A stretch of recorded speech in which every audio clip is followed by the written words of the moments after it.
Hi everyone, and welcome to the all-new SwiftCase Productivity Podcast with Phil Whitby, developer at SwiftCase. Alkis Petru, development manager at SwiftCase. So this is our first SwiftCase Productivity Podcast since Craig left us, and a new permanent team member of the SwiftCase Podcast team is Alkis, who's been in a few guest episodes before. So I don't know whether you want to say what you do at SwiftCase.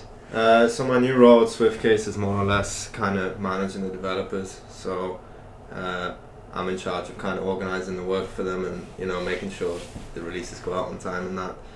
Yeah. So you're the slave driver. Yeah, exactly. Yeah. So, okay, so today we were going to talk about something that's been probably our industry, the tech industry, more the tech giants than the sort of the hard-working small businesses like ours.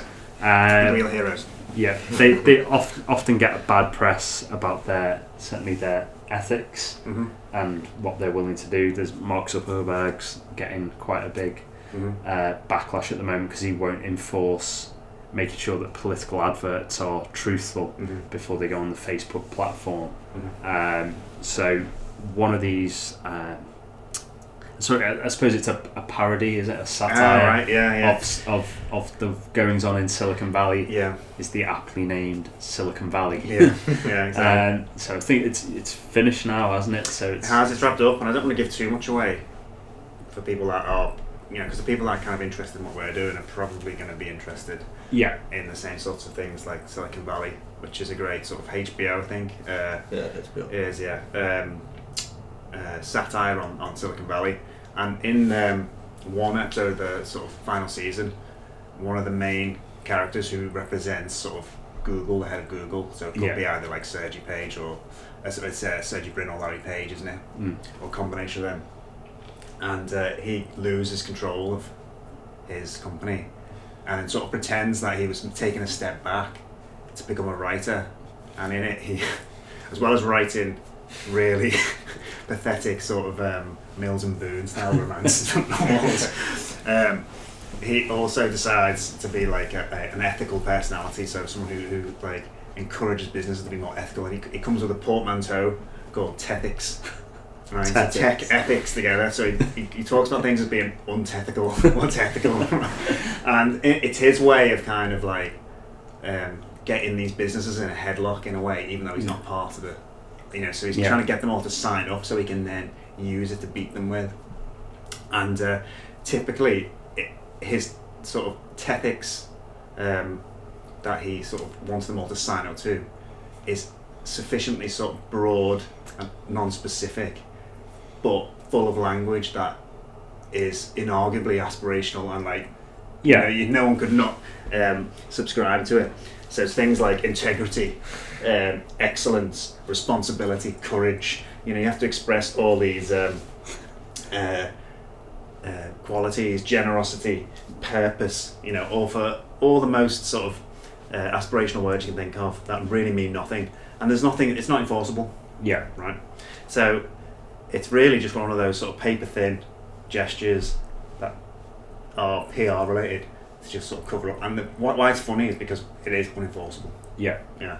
And it's taken off. There's been a Twitter hashtag. Yeah. Whenever anything happens, it gets tagged to Tethics. And recently Tim Berners-Lee has come out with a very, very similar. In fact, it's hard to believe that he hasn't seen it and just decided what a great idea. They thought with this. So it was a documentary on Silicon Valley. Exactly, yeah. It is so realistic to the tech industry that sometimes you forget it's fiction. I know, yeah. And they even mention the businesses within it, don't they? It's just, it's so transparent. But yeah, so I was interested in it because it's obviously hit a nerve and struck a chord with a lot of people in the industry. And but ethics are important. Yeah, it's just that the enforcing of them is nigh impossible. It seems. Yeah, I think the trouble with the tech industry, isn't it, is that it moves so fast and it is the cutting edge by definition. Yeah, that law enforcement regulation is never going to be able to keep up. Yeah. I think that, I don't know when the law was written that covered sort of data protection from a sort of, like a hacking point of view. It was like, was something to do with phones. From of course, yeah. From probably the 80s, 1980s or something. Yeah. So it was Kevin Mitnick or something like that. Yeah. So you're right. So out of date that I think it's been updated in the UK recently. But like the Computer Misuse Act was very, didn't even have any clue about social media or anything like that. Yeah. And it's just people who do eventually get prosecuted or taken to court. It's often on some kind of misuse of the postal service or something like that. Exactly. Yeah, that they've managed to lever in some kind of. That's how they got the other guy because he clicked and whistled down the phone to emulate the sounds that they made to make connections. So he could click and whistle down the phone to connect to places like NORAD and the US Army's servers, and then control everything he wanted to do. But he only ever did it for pranks on that thing. But they got him on something like that, misuse of public telephony or something like that, didn't they? So the law and regulation is always years behind. Decades even. And you do think that hopefully companies, this I suppose where the market obviously doesn't always work, is that the public have to effectively boycott these companies if they don't. But you always get this kind of backlash, don't you? Like something happens with Facebook, like say it was the Cambridge Analytica thing with Facebook, and everyone goes, "I'm deleting Facebook." Oh yeah, and like the 10 people who care about this sort of thing have left Facebook for a week, and everyone else is still sharing pictures of their dog and whatever else and their children, as if nothing's happened, and they don't care that their data's being shared around the world to whoever to target adverts at them. Whatever else is going on Facebook, they just don't care. I think it's also the fact that people feel powerless against like a corporation like Facebook or Apple or even Amazon, so it's almost as if maybe they quit for a week and then they come to the realization like, I can't do anything. You don't have a choice, do you? Because also it's like the Emperor's New Clothes. It's like they know they don't have privacy, and the effort to maintain privacy is far greater than the possible return. Like unless you're a celebrity, like there's no real danger for you, like immediately to revealing stuff. You don't see it.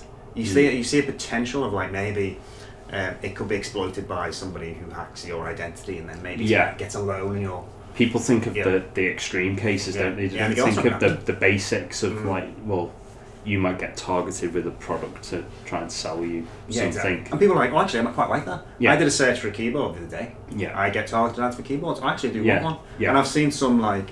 they don't think that might actually be increasing their spending on items that they wouldn't spend, because now they're getting pestered constantly on playing. It's like... They don't realise that by using these platforms and posting statuses or 10-year challenge, what they're actually doing is feeding the machine. And they're like, that's fine. You know what I mean? Because I actually want them to be able to properly judge the age of someone, or properly judge who I am over the course of my life. So people see things like, recently I saw predictive aging software for missing children. Right. So it showed you the child. The only photo they had of the child, and then the software results of aging that child, and then when they found them, what they look like. And it was reasonably good. And so people are like, well, we've got to engage with these sorts of things. Think of the children. There's always an argument for you to lose privacy under the auspices of doing something moral. Which is why I like the Patriot Act. Like when they signed the Patriot Act, like after 9/11, it was like, anyone who opposes the Patriot Act is not a patriot. It's the same thing with Tethics, isn't it? Anyone against signing the Tethics. It's basically criminal. So, but like I say, it's even in terms of. But is it the deep problem that even when they do release legislation and bill, because it's so out of date, it'll be out of date. Can't be enforceable as well. Can't be enforceable. So it's showing that really like there is. It develops so quickly. Just like, when you update your computer and you go, okay, I'll relent. After like 3 weeks of it annoying you, you update it and you go, there's another update waiting for you. In terms of like understanding the law and the legislation and how technology works, it's happening so fast that the inertia in government can't possibly keep up. So it's never going to be properly enforceable. Ever.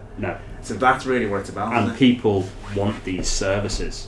So people want to go on YouTube or they want to watch videos. Yeah. But they don't realise the amount of data that the company then holds on. But even like Netflix holds data on you. They know what your viewing habits are. They can tell what things you're into. So then they, and the things you don't even realise. I mean, I think Facebook's more obvious. It's got more obvious things that the privacy around. If you put something on, then other people can see it. Yeah. But it's not even that, is it? It's Google know where you are. Yeah. I mean, if you go on the map and see where you've been, they know exactly where you are. They know, because they know where all the shops are. What photos they know taking. they know what photos you're taking. They know what shops you've been to. Yeah. They know what you've bought if you've bought it through Google Shopping. Yeah. What you're searching for. What you're searching for. Yeah. I mean, they know. I mean, you might even take pictures of products. They know an insane amount of data, and if you go towards like Alexa and Google devices at home, like the speaking, they effectively know what you're saying in your own house. And they can map your house as well, because they can use the audio to ping the room and then do it. Yeah, so if you've got one in every room. Yeah. So eventually, you'll have like, and everyone will think it's a great idea. Eventually, they'll be like, a Google map of my entire house. I don't even have to go and measure it when I want something done. Yeah, it's all there. I can just get it. Yeah. So it is interesting how it's like what he's sacrificing. Yeah. Yeah. But all we can do is laugh at the fact that there is no, as Silicon Valley shows, all we can do is kind of shrug our shoulders and laugh at the lack of enforceable legislation against these companies. And they're laughing at us effectively as well. Well, if you think about it, even something as simple as cigarettes, think how long it took for cigarettes that don't really advance, do they? Yeah. For cigarettes to get all the way to like the amount of legislation they got, like we're in this country now. If you go into a shop, they've got pictures all over them. They've got no branding. Yeah. They're behind a closed door. Yeah. But then vaping gets taken off the shelves. There's a health problem. But then, that's like it's still got. They're kind of like the things they've gone. That's okay. We don't mind, because as an industry, we've all got to do it. Yeah. But we're still all selling things that ultimately kill the people who buy them. Imagine, and they all know and it's convinced.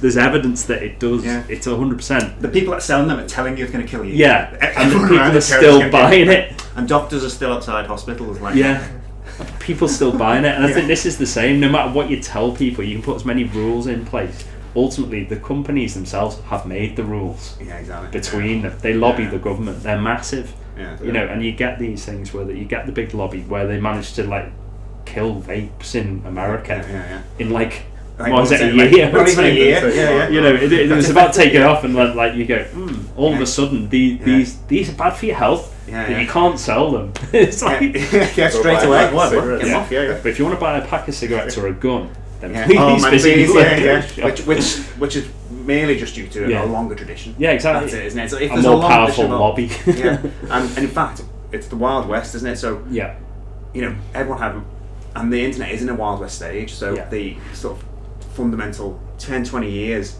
Facebook will be even more untouchable, just like the cigarette and gun industry is, because it'll, by dint of it being older, they'll say, "Oh no, it's always been that way." Yeah, exactly. So that's what we think.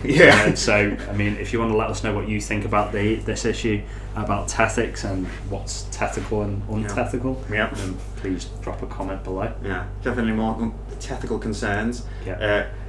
Visit us on Twitter at SwiftCase UK, or go see what we do and how ethical we are. Tethical. Go to swiftcase.co.uk. And if you want to subscribe, hit the subscribe button to get more content like this, and don't forget to like the video if you like what you've seen. And we'll see you again next time on the SwiftCase Productivity Podcast. Thanks for listening.